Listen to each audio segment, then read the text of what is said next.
अब डिस्कस करते हैं एक्सरसाइज 6.3 क्वेश्चन नंबर 1 का सब क्वेश्चन 1।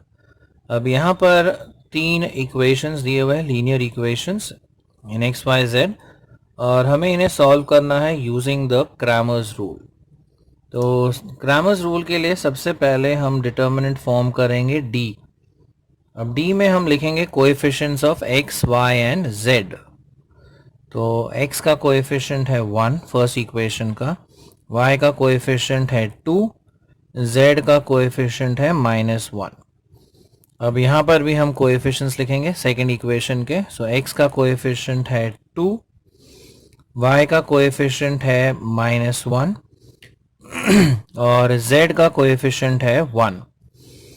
एंड लास्ट इक्वेशन में coefficient of x is 3, coefficient of y is 3. Now we don't have a z term, so the coefficient is 0. अब इस determinant को solve करते हैं along R1. So we have 1 into ये रो और ये column अगर हम ओमिट करते हैं तो ये आ जाता है 0 -3। सेकेंड टर्म का हम साइन चेंज करते हैं तो -2 into again row and column हम डिलीट करते हैं। So 2 zeros are 0 minus 3 ones is 3।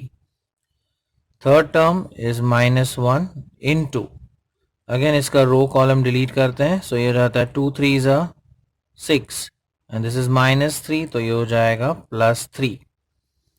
तो यहाँ पर आएगा -3 into 1 that is -3, -3 into -2 is +6 and this is 9 into -1, तो ये हो जाएगा -9।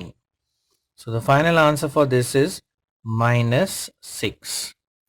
तो यहाँ पर d की वैल्यू 0 नहीं है, इसलिए हम क्रैमर्स रूल आगे कंटिन्यू कर सकते हैं। अब d ढूंढने के बाद हम ढूंढेंगे डिटर्मिनेंट dx, यानी कि d में जो x के कोएफिशिएंट्स है उन्हें हम रिप्लेस कर देंगे एक कांस्टेंट टर्म से, यानी 5 1 8 से।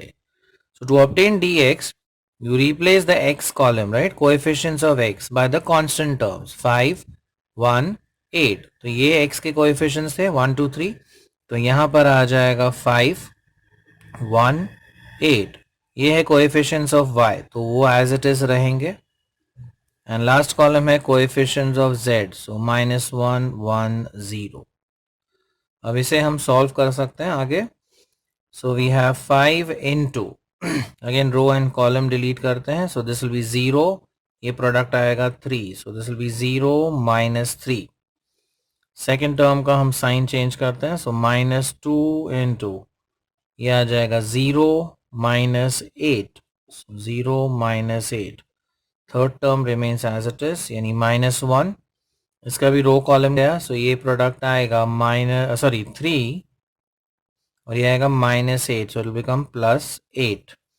तो dx की वैल्यू मिलती है, ये आएगी -3 into 5, so this is -15, -8 into -2 is +16, ये हो जाता है 11 into -1, so -11, so -26 +16 which is -10। so dx की वैल्यू है -10। अब नेक्स्ट हम ढूंढेंगे dy की वैल्यू। dy यानी कि d में हमें y का कॉलम रिप्लेस करना है, कोएफिशिएंट्स ऑफ y, ये वाला कॉलम हम रिप्लेस करेंगे किससे, कांस्टेंट टर्म से 5 1 8 से। तो x का कॉलम एज इट इज रहेगा 1 2 3, y का कॉलम रिप्लेस हो जाएगा बाय 5 1 8, z का column will remain the same, so -1 1 0। again we solve this, so rather expand this, तो ये आएगा 1 into ये आ जाएगा 0 -8, then second element +5 है तो इसका साइन चेंज हो जाएगा -5, ये रो कॉलम गया, so 2 zeros are 0 -3, third element -1 into 8 2s is 16 minus 3 1s is 3, ये -8 into 1 that is -8, -3 into -5 ये हो जाएगा +15, 13 into minus 1, that is minus 13. So minus 8 plus 2 अगर हम करते हैं, this is minus 6. तो ये आ गया dy. नेक्स्ट ढूंढते हैं dz, यानी d में z का कॉलम हम रिप्लेस कर देंगे, z के जो कोएफिशिएंट्स थे. सो x का कॉलम एज इट इज रहेगा 1 2 3, y के कोएफिशिएंट्स एज इट इज रहेंगे. अभी z के कोएफिशिएंट्स चेंज हो जाएंगे and will replace them by 5 1 8, the constant terms. Again we expand this, so 1 into, this will be minus 8 minus 3.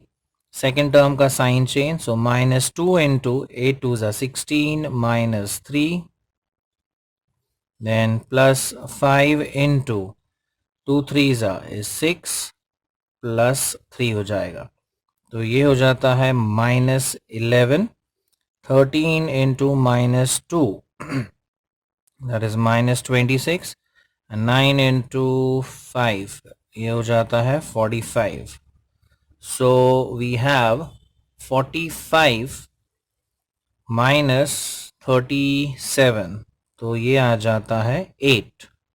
So we have obtained d, dx, dy, dz, and now we apply the Cramer's rule. So यहाँ पर हम लिखेंगे therefore by Cramer's rule x की value होगी as dx upon d.